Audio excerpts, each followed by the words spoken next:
Okay, hello and welcome everybody back to our final workshop of Colosseum Frontier. Very happy to have you with us. Happy Sunday, happy Mother's Day, and thank you for joining us and getting to get educated about marketing and go to market. With us today, we have Elizabeth or Laguna.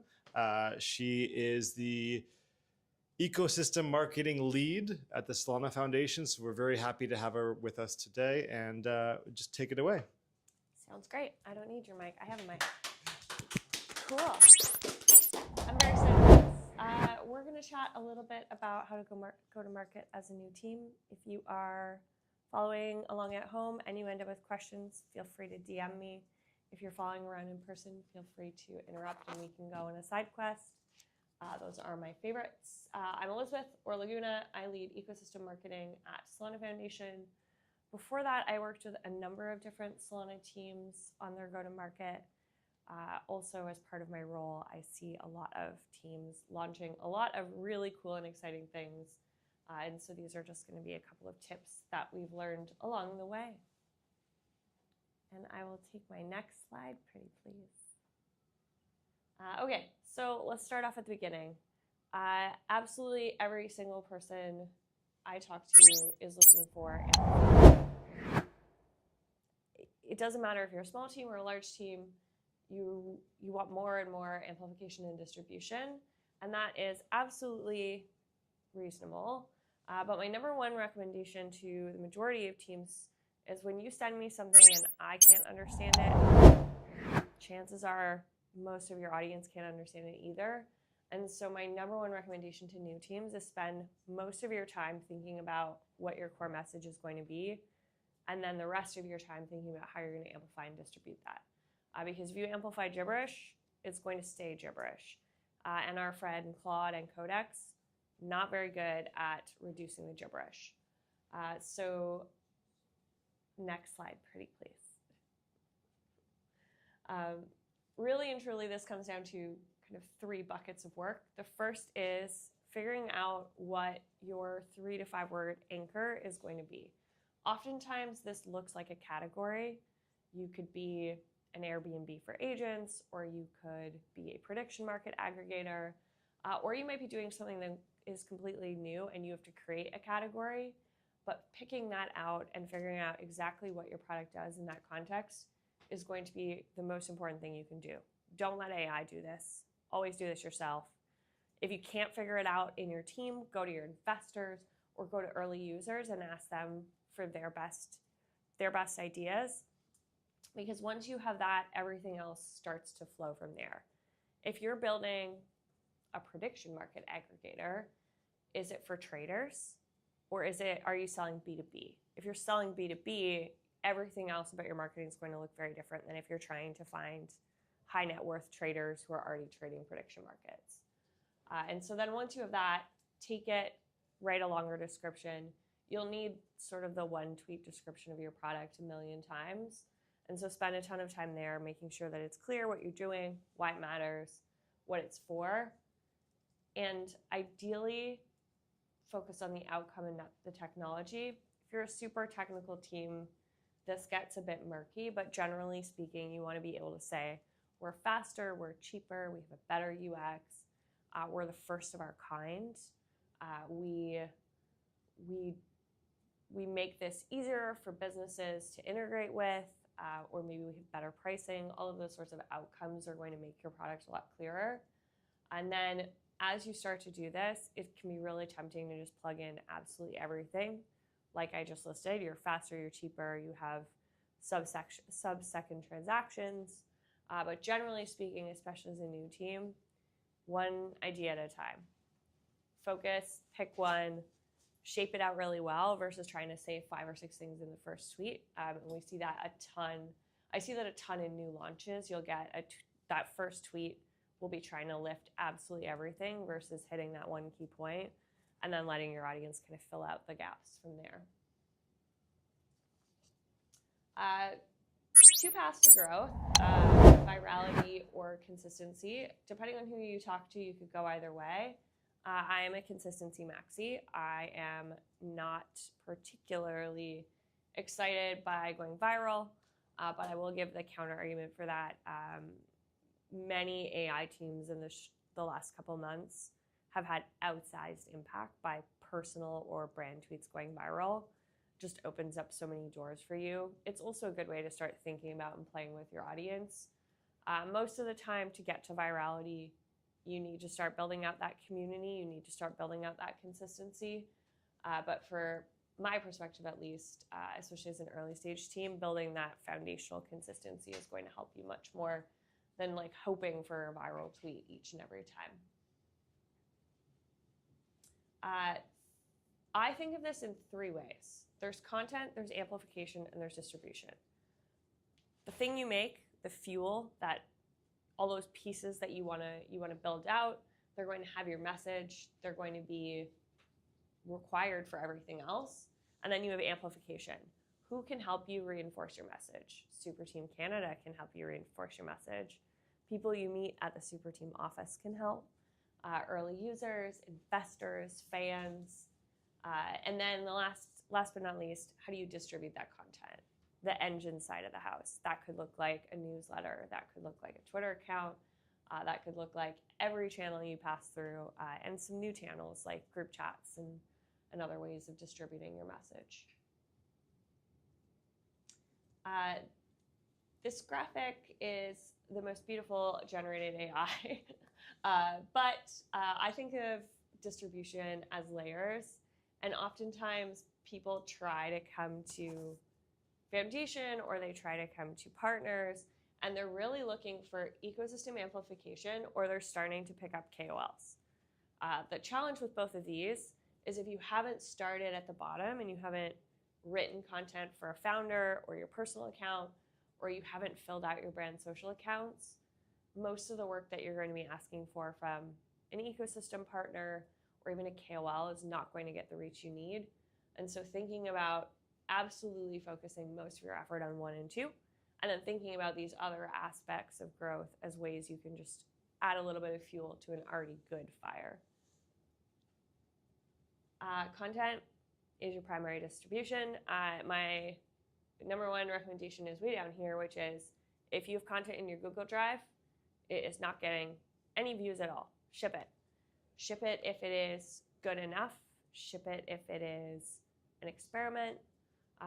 Especially if you're early stage, you'll need to try a lot of things, and a lot of things might work for you that even your best advocates will say, oh, I wouldn't have thought that one would have worked. If you're a small team, couple of fun things. Ship it now. Consistency is going to meet volume. If you're an engineering heavy team, oftentimes you'll want to be heads down shipping. So finding a routine that keeps your go-to-market engine at least humming will help. That might look like pillars and brand formats. That might look like taking the easy route. If you're a small team especially, it's okay to take your GM post for the day, or to pull, even at Solana Foundation, we do a lot of lighter weight posts. It's okay to pick one of those up and quote tweet it and go with it and roll with it, because that means that the next day you can ship your really high quality video or a deep engineering thread. Not every piece of content has to be the most perfect piece ever. Decent content, the right places, every day. If you only post once and then 2 weeks from now you post again, the algorithm has done nothing for you in the meantime. And so thinking about how do we get to a state where we're posting every single day. Some of it's really high quality, some of it's more call and response, some of it's trying to activate our community, some of it is an engineering thread, some of it comes from our founder, but just thinking about all those little bits and pieces, because it will be one perfect post. And honestly, sometimes the most wild of posts will capture attention in ways you haven't expected. I worked for a team in which we threw like a behind the scenes post like 7 p.m. on a Sunday night. I was just trying to fill my content calendar, and I effectively just accidentally clicked post instead of scheduling. Best performing piece in 2 weeks. Would not be able to explain why. Don't know why it worked at that hour, but it did. You'll find that a lot of times, even we see it all the time where like we'll join a trend pretty late, and sometimes that trend will have outsized impact and it'll spark a new wave of people following a trend. I couldn't explain why a Saturday morning post does particularly well. It just sometimes it does. And so thinking about that idea of like repetition and experimentation, and then thinking about distribution, right? Like every single one of your team members should be retweeting those posts or should be at least commenting and activating. And that way you get that sort of cadence and you start to build out that publishing engine as a small team. This one is my favorite part. I like to call this the reduce, reuse, recycle method, which is use what you already have. If you have a really great tweet and it hits, use it again. It doesn't have to be used once. You also probably are having really great conversations internally about new features or what you want to ship next or how a piece of product works. All of that you can turn into externally facing content. And then the other piece of the puzzle is you can take one of those and use it as your anchor. And then you can build pieces out from that. So at Solana Foundation, we're a very video heavy team, and we will ship longer form videos. We'll also clip it. If you maybe you are a writing team and you like writing, the Orca team used to do this quite well. We would write an anchor blog post about the feature, included everything you needed to know, included the demo, and then we'd take out and cut out all those small pieces. We'd run the demo, we'd run a feature highlight, we'd run the announcement post, we'd run customer Q&A back as pieces. You can really take that one piece of content and just like roll it a whole bunch of times, which makes it a lot easier. I think the other category of content here that's really interesting right now is podcasts and spaces. AI has made this so much easier to work with. If maybe you're a growth person and you're working with a founder who is a bit more technical and you're struggling to understand your own product, it happens. A great way to solve this is to have your founder on a podcast or a space, pull the transcript, and then use AI to pull out those pieces. You can also steal direct quotes from your founder that way. You know the technology's right because they said it directly in a space or it's directly in a meeting or directly in a podcast. And it's just there's just so much work that you can use here that's really useful. Everyone is in AI land, so are we, so am I. I am thinking about how we use Claude all the time. I tend to avoid direct writing with Claude sometimes, but you can get pretty close. You can get pretty close if you start a brand guide and really start pulling out that brand voice. I like to use that primarily to generate ideas. I'm still editing pretty heavily, but you can get to a state where your brand voice is almost bang on and you can roll tweets from your favorite AI. We already talked about generating transcripts and clips. You can also, by doing this, you can also like query your own video. Hey, like I watched my founder on a 10-minute interview or fireside. Like, what did we say during that? Like, where are the clips that I can ask for? What's the clip I might take here? Or have we already said that? Or do we have really great language on that? Transcripts are now probably the most useful tool in my toolbox as a marketer, just because I can plug them all in. I can plug them all in the background, and I can ask questions, and I can find things much better than when I used to just do it from memory. Memes, ChatGPT and NanoBanana are going miles a minute.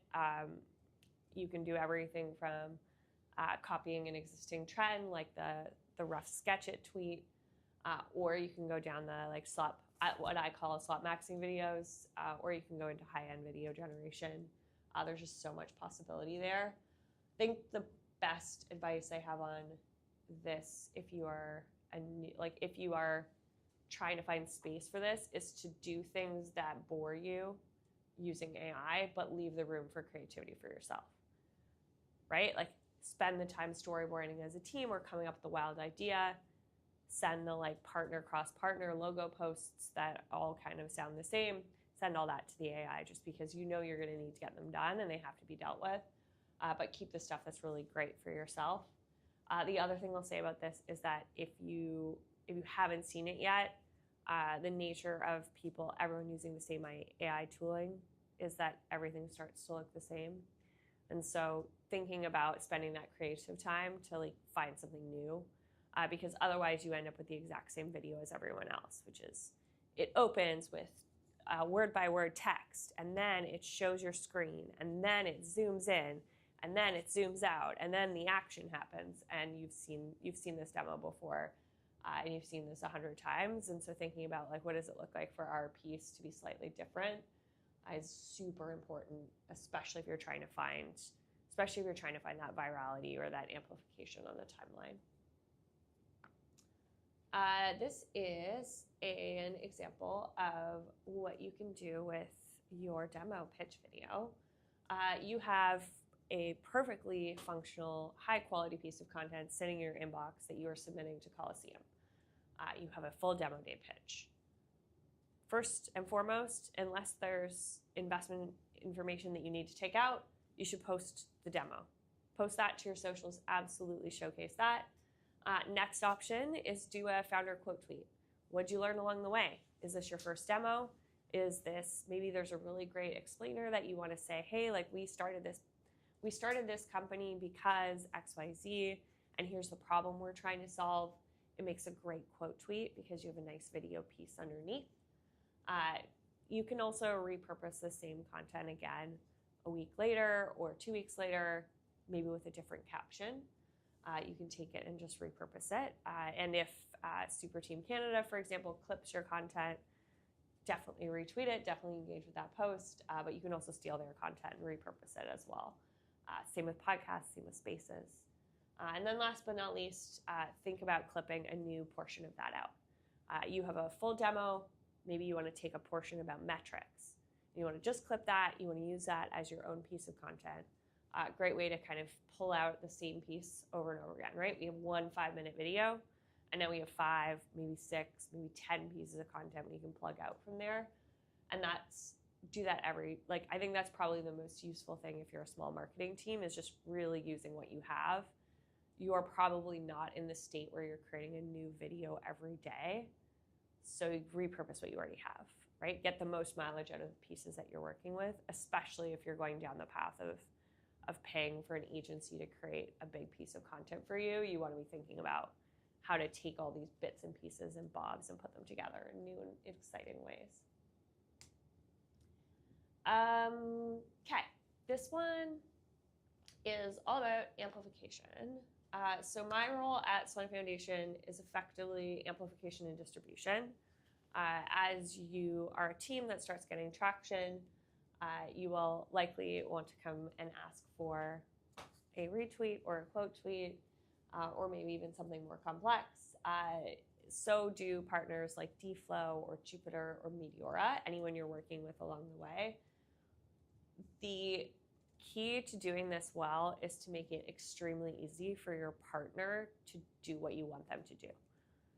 So if you are sending an 800-word article about your product, chances are your partner doesn't want to have to read that whole article to write a quote tweet. If that's the piece you really want them to drive, write the quote tweet for them. If you can at least give a TLDR. Oftentimes I ask teams for like, hey, like what's important about this or what's exciting about this? Like what's the through line that you want us to share? Ideally as well, advance notice helps especially if you're working with a team that might need legal. If you're working with like an institution or an enterprise, they probably have legal limitations. You absolutely need to be doing this stuff ahead of time if you're looking for that level of amplification. Obviously at Foundation, we also have our own set of guidelines for Solana main and the associated channels. We can move fast, but it is easier if you show it to us in advance. I've had a couple of teams who were really excited to be amplified, and the second tweet in their post is just like a giveaway or it's a beta and I can't touch it. And it's unfortunate because had I seen it in advance, I could have said, hey, like take that tweet, save it for 2 hours later, I can retweet your original tweet. But there are things that your partner can and cannot do. And then I would say the other thing about partners is like you have to respect your partner's time, which is they're looking to amplify your big hits. You only get so many hits in that, and you want to make sure that you're asking for the highest value ones.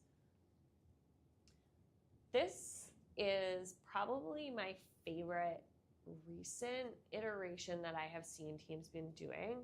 And this is the magic of the group chat in Telegram. You can do wonders with a really solid list of investors and key partners, and you can make that a checklist, or you can try plugging your super power users, your super fans into a Telegram chat and using that as both a support channel and an amplification channel. So you can take your high value announcements, plug them in there. You can give them sneak peeks. We did this with Pay.sh. If you were an AI native super team person, you got advanced access to Pay.sh, so you could try it out and see what it looked like. We got customer feedback, but we also had a really great amplification channel sitting to activate when that announcement goes live. You should be doing that with your own products as well. Use your new best friends at Super Team. Use the people you met at build stations. They definitely can all help you activate as much as you can. That being said, if you are raising and you're doing a raise announcement, you have to get good at this, because absolutely all of your investors are most likely very willing to write a why we invest piece, but they need to know ahead of time. And they need to know in advance, and you can roll that as a checklist and make sure you've connected with all your investors ahead of time. Again, it makes it easier for a team that might need to check with legal or might need to ask for information. That being said, group chats are also not your personal newsroom, and so you can share in the group chat, but try to be respectful and don't overdo it. You got to think about which ones, how do you make it sound interesting and exciting for the relevant group chat, and sort of keep it respectful about people's time as well. What not to do? These are my favorites. Please don't just DM hi and then hope that we will know why you DM'd hi ahead of your large announcement. That is very much not going to work. Tagging random accounts as a big list at the bottom of your post, hoping that they'll retweet, almost never works, because what you get as the random account is just a list of accounts as the notification. It's also just a little bit weird. You can totally tag Solana, the blockchain, in your tweet, and we like that, but don't tag Tolly and Mert and a bunch of other people along the way. Same thing, please, if you wouldn't want to receive it, don't send it to somebody else, which is the number of people DMing, asking for follow backs, all-time high. We talked about this already, but know what your partners can and can't amplify and get a little bit creative there. And you only have so many shots at bat here, so save them for what really matters if you're trying to get amplification and distribution for your content. You should be making friends across the ecosystem. Probably my number one recommendation to absolutely every team is go make friends. Friends can help you distribute your content. And then as you grow and your product gets traction, that friend group becomes bigger and bigger and becomes easier to kind of fill out that distribution cycle. Setup checklist. Okay, so if you're a brand new team and you're submitting to Coliseum tomorrow, you should set up your Twitter account for yourself if you don't have one, and your brand. Basic logo, color, brand. I would say don't overthink it. You will inevitably want to change your mind as your product develops or as you go down the funding path. So don't overthink it, but get started. This is also a nice time to start thinking about getting into that flow, getting into that content calendar, finding yourself a content calendar that works for you.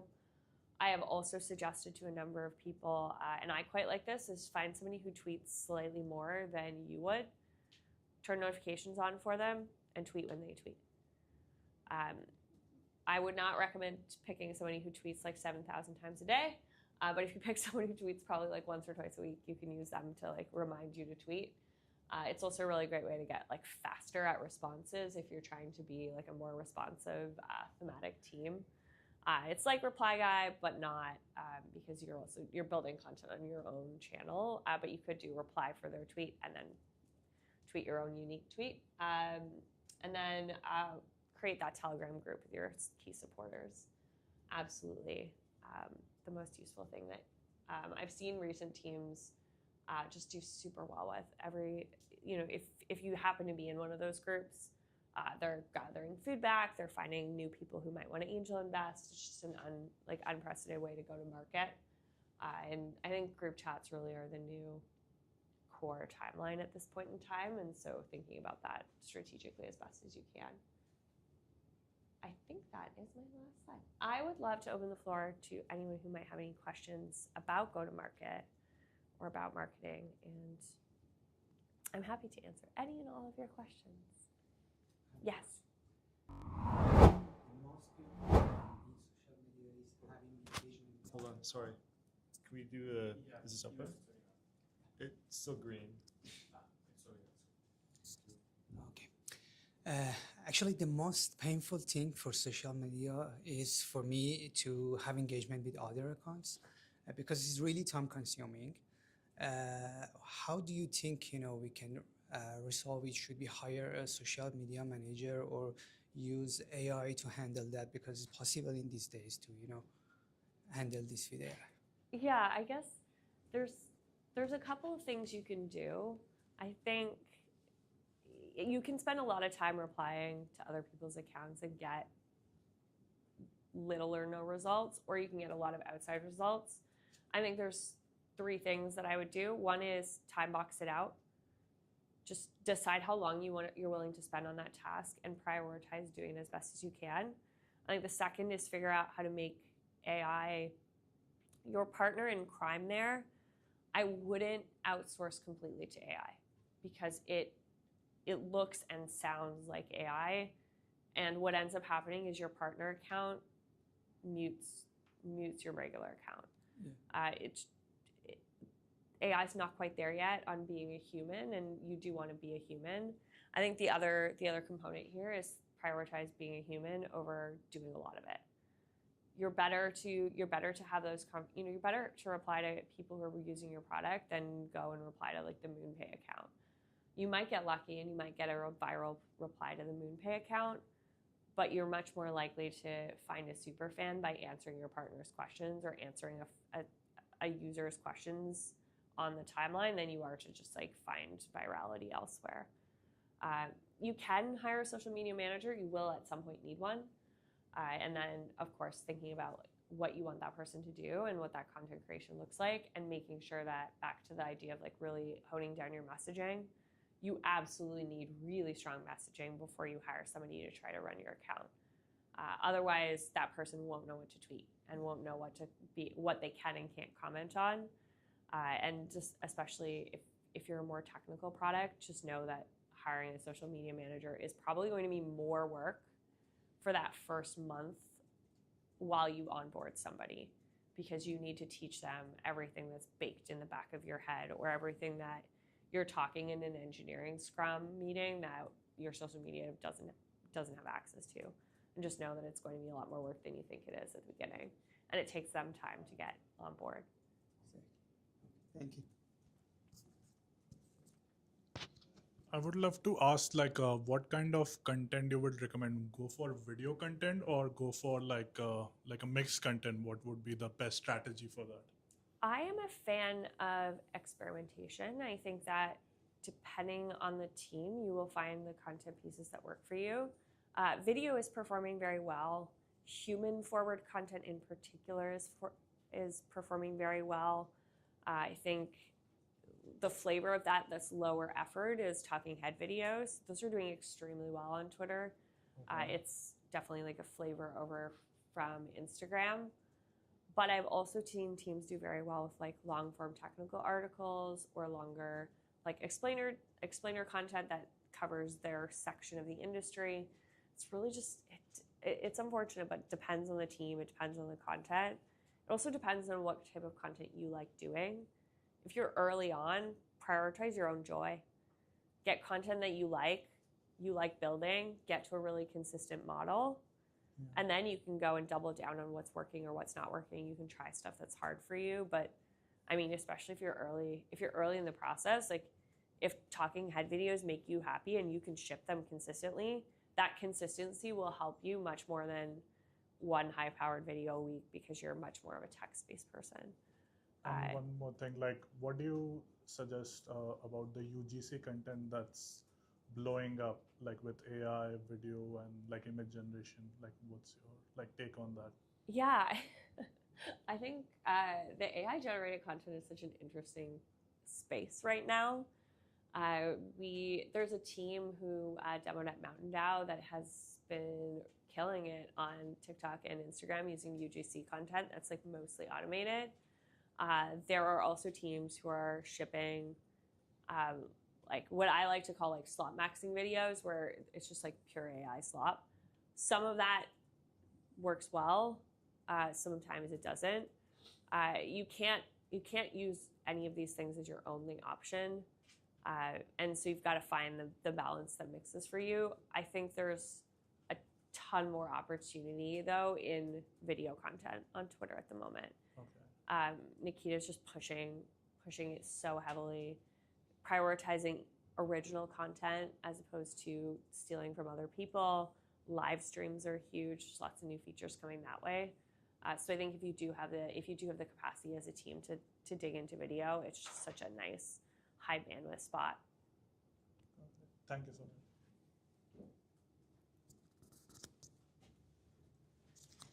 Thanks for the presentation. Could you give us a sense of what the kind of like rollout for a particular product might look like? Like how far in advance would you know about something like pay.sh? And then like what we saw, I imagine, is there's like a whole bunch of like an idea is formed, a whole bunch of engineering, and then like a limited release to, in this case, like AI builders for the hackathon, and then the kind of public release. That was the first part of the question. Then I'd also love to know, in that pipeline, what, if you're allowed to talk about it, what are some of the like new exciting things that we might be able to look forward to in the next weeks or months? Good question. So imagine that you are working with an engineering team and the engineering team is shipping things. In an ideal world, your marketer should be looped in as early as possible so that they can learn alongside your engineering team.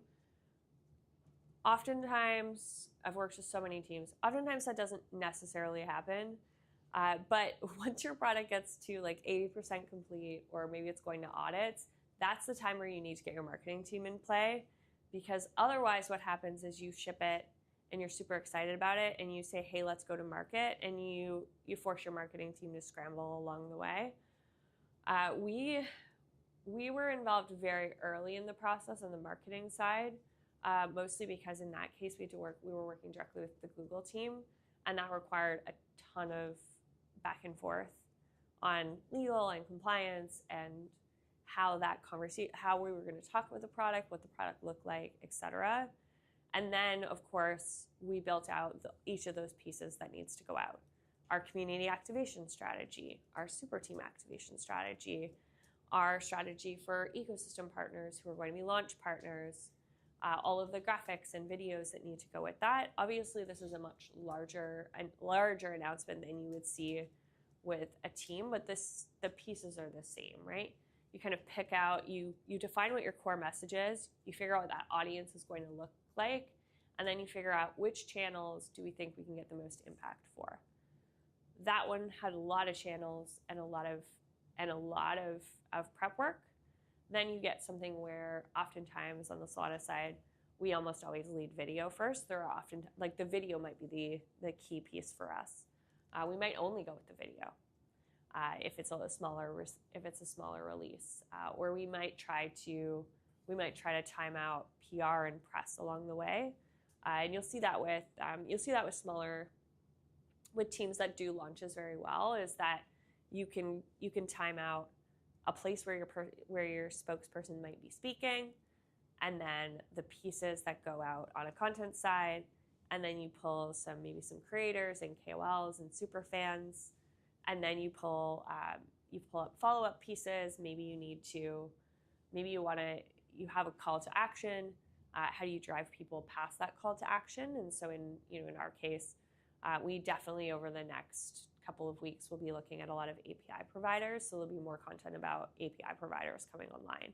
That's what will likely be our go-to-market piece. But if you were, let's say you were really trying to drive activity, for example, you might do a whole campaign and a creator campaign focused on activity.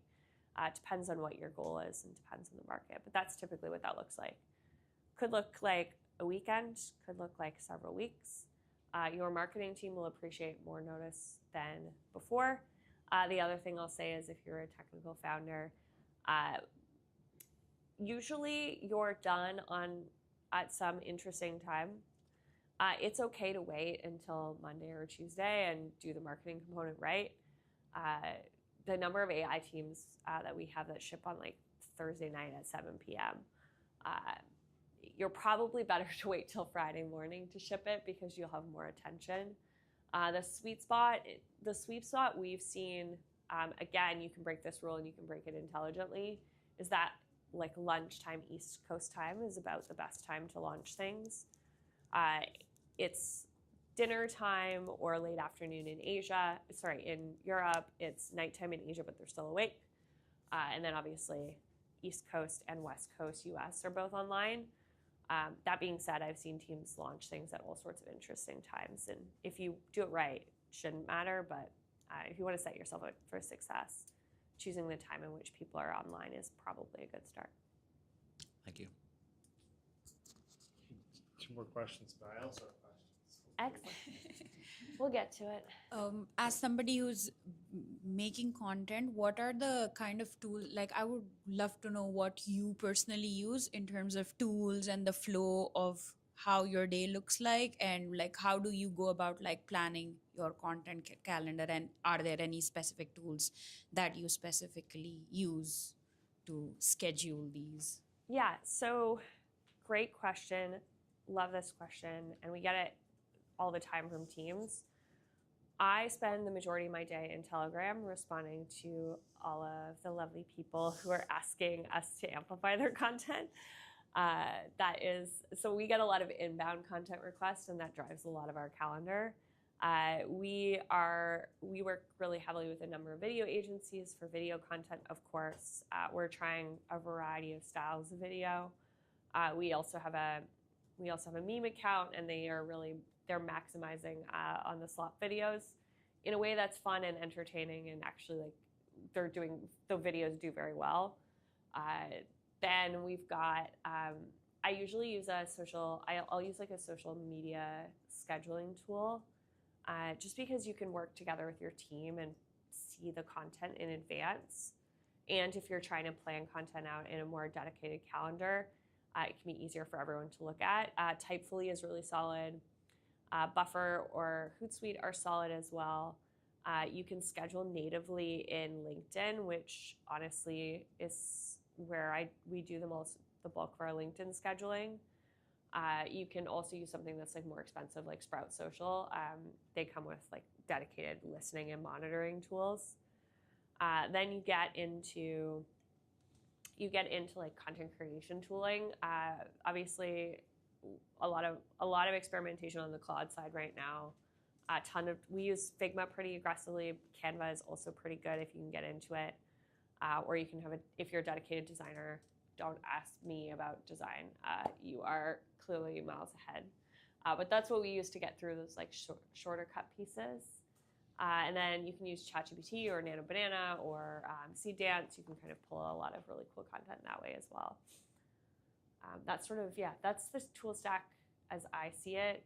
The majority of what I'm doing is in Claude Code because mine is I spend a lot of time trying to figure out across the ecosystem who's doing what and where, and I pull from the X API a ton. But if you're more on the content creation side, you'd be kind of in different tooling. Okay, thank you. Hello, I'm building a hardware wallet for agents, and my distribution is like open source to start with. So like getting it's more like B2B, like getting like projects to like integrate me as a signing provider. So just even an example, like for my demo, it's pay.sh. I added a signing provider for a hardware wallet. And just your example with like Google, like it's like easy to work with Google and like get them like they get your attention and make progress. So just getting people's attention, like maybe like technically in that aspect, because like I have a few venues. So like originally I wanted to do for OpenClaw, just have a hardware wallet for OpenClaw, and then I've also looked at Hummingbot and just getting the ball rolling with like engineering teams. So you have a hardware wallet for agents, and you want to sell to other teams that are deep in the agentic builder space, effectively. And ideally, you want to make that integration path as easy as possible, because in this case, the compound of partners is going to be important. It's not easy to work with. It's really not easy to work with a large enterprise or institution unless you already have adoption from smaller players. So I would be looking at what are the channels where you can access those builders directly. So for example, we do have like an X402 Telegram chat, and we have an X402 channel. Obviously, that's like a really great source of like who's building in this space, what might they be doing, how can we integrate our wallet. I think the other spot on the B2B side is thinking about as you go down that path, how can you get distribution and support distribution for your partners? So some of the more interesting like B2B use cases that I've seen have leveraged things like podcasts and spaces, not as a direct way to sell their own product, but as a way to get access and to start talking to those teams that want to be integration partners in the future. You bring in a partner, you have a podcast, you get them to share their story. They amplify it on their channels, you amplify it on your channel, and you've had a 30 to 40 minute conversation with somebody at that team that you can later decide to go down the path of sharing or building out a sales cycle. That's sometimes like a really interesting way to kind of build out that attention cycle if you're building B2B, but you still want to be public facing.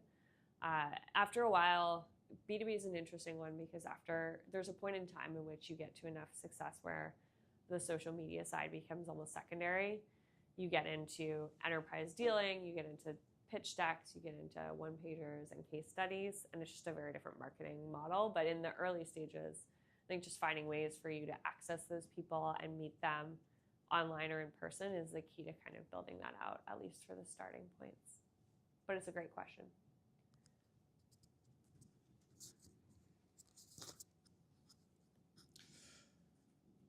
My question might be for more established accounts or companies.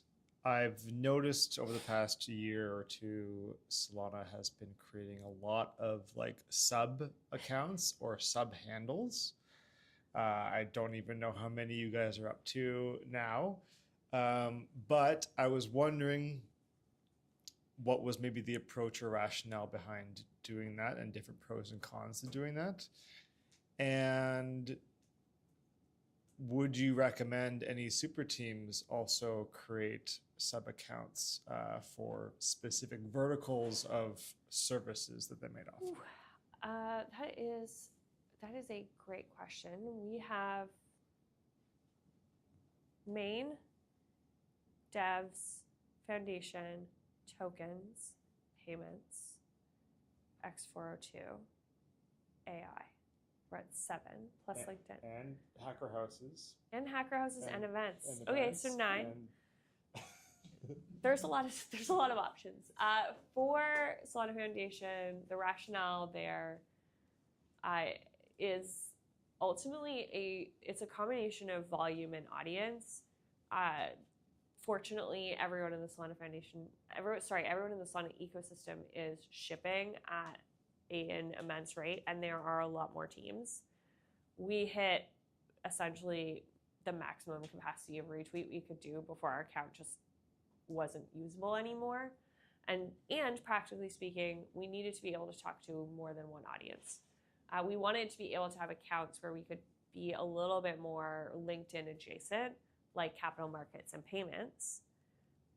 But we still wanted to be able to have fun and be a little bit silly, like we do on Main and Luminaries. And so we created those separate handles to build out that sort of that distinct audience. It also gives us more surface area to work with teams because we can amplify teams in different ways in different areas. If you're a team working on AI or X42 or payments, oftentimes we can amplify off of these other accounts a little bit more frequently than we might on Main. And we can just tell different stories. We can tell like a really great RWA story where we have to provide a much more detailed descriptor. Capital markets is such a better place for that than us trying to appeal to the degenerate trader who's reading Main doesn't necessarily want a long form explainer about a deep RWA play. Whether or not I would create some accounts is a more complicated question. When you do so, you split your audience, and if you are not sitting on a mountain of content, the other thing that's really hard about having multiple accounts is that you need to fill them all.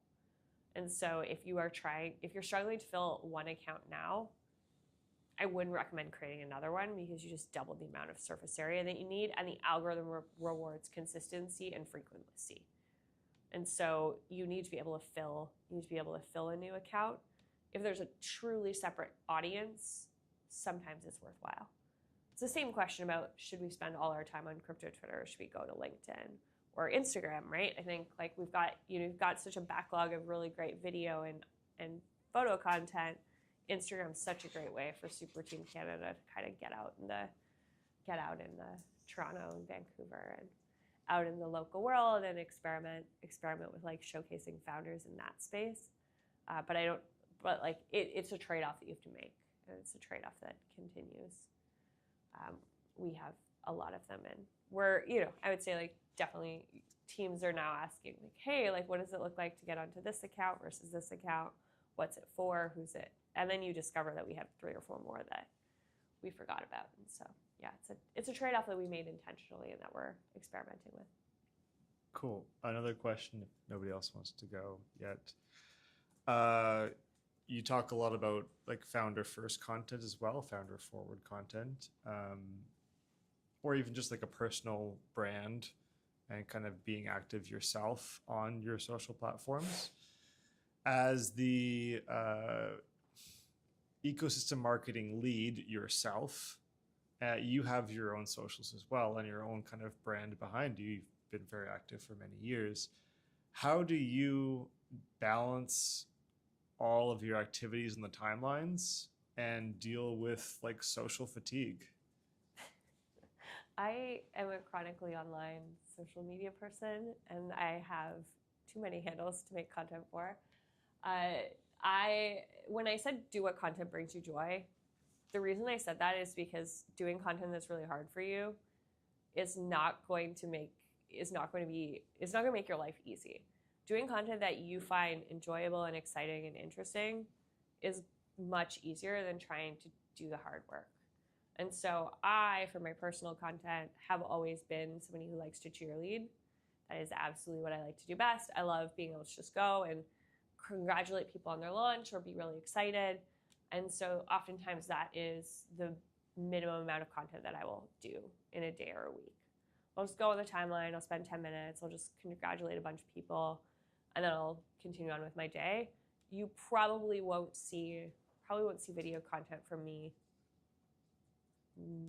maybe ever, but maybe at some point I'll experiment, but video content doesn't come natively to me personally, so I'm much less likely to go down that path. And then in terms of how you balance that between personal and brand account, sort of just you have to do what makes sense for you, do what makes sense for your brand. If you're a founder and you have a brand account, 2 flavors of the same tweet can be really helpful. Sometimes you'll find that one of those accounts has a better reach in a certain type of content than others. My account, for example, is not historically been a shitpost account, and so when I've worked with other teams, even if I have a really good shitpost, I would offload those to another account or to Main. You might take your founder account and use it for like deep technical explanations, and then you retweet that with your brand account with like a short TLDR. just kind of find ways that make it easy for you. Short answer is, yeah, social media fatigue is social media fatigue. And I think it goes in ebbs and phases, and you can kind of, it's like any habit, right? Like if you went to the gym every day and did the exact same set of reps every single day, eventually you get tired of it. Maybe you want to switch it up. Or maybe you get really into the groove and that works perfectly for you, and you, to quote Pedro, you just say Solana every day and that works perfectly. And we joke, but that is actually a very effective social strategy for Pedro's account. People know that he does it. People know how to respond. Now it's a bit of a meme. He is able to celebrate ecosystem products in a really great way, and it actually is it's great content for us, and so it's all a win. Or you might want to fight people on the timeline, and that might be your vibe. Or you might be the thread person, or you might be able to do a talking head video. Those are all kind of nice ways to build out your collection of people and what content they create. We have time for one more question. Does anybody want to take it other than me? Here we go. Excellent. I love questions. We could do this all day. Well, you mentioned that there's some boring tasks where you would recommend people to do cloud maxing. What are those for you, since you seem to be doing a lot? So here's boring. Boring is always a relative statement. Here are things that I use Cloud for that I wish I had a year ago. We run a roundup post on the majority of our accounts. We run like a weekly or bi-weekly or monthly roundup post. I query the X API and ask it for all of the quotes, retweets, and original tweets from our account. And I have it formatted in that format. And then I just go and manually edit through those to clean up the language and to get rid of things that are irrelevant. We used to have to do that by hand. Just can't. It's such a time suck. So that one's one that's really useful. I think that graphic design is also an area where you can get really powerful in the baseline graphics. So if you're a team that's doing lots of cross-partner logos, you can effectively automate or semi-automate that with AI. That's a really great space if those don't spark joy for you. I also use the X API to pull our team's tweets in so that we can amplify them. Instead of having to go and search and hope that they're showing up on the timeline, I just call the X API, and I get a list of everyone who's tweeted, and then I can just go and click retweet across the board. You could do that with partners. You could do that with competitors. You could do that with your own team. You could build a little leaderboard if you're trying to encourage folks in your team to tweet more. I haven't gone that route, but have seen that done, and it's done quite well. You can also use it to just build out a core content calendar, or use it to ask what you've already covered.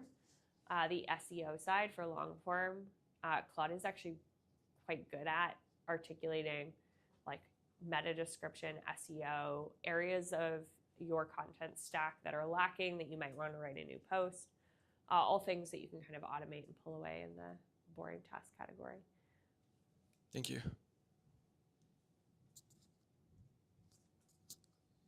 That's it. Unless there's no more questions, Thank you. we'll close us out. Thank you so much, Elizabeth. If you're at home and you have questions, you can also DM me. I am at Laguna Carta on Twitter or Telegram. And you can come say hi and ask for questions about amplification or distribution, or which Solana handle you think your content should go on, or just a list of the handles altogether. I think we probably should do a tweet like that. Yeah. Cool. Thank you very much. And if you're sticking around, Laguna, how long are you going to be around the office today? Probably for the next hour or so. Hour. So if you have any more questions, she's here. Come say hi. Thanks, everybody. Thanks.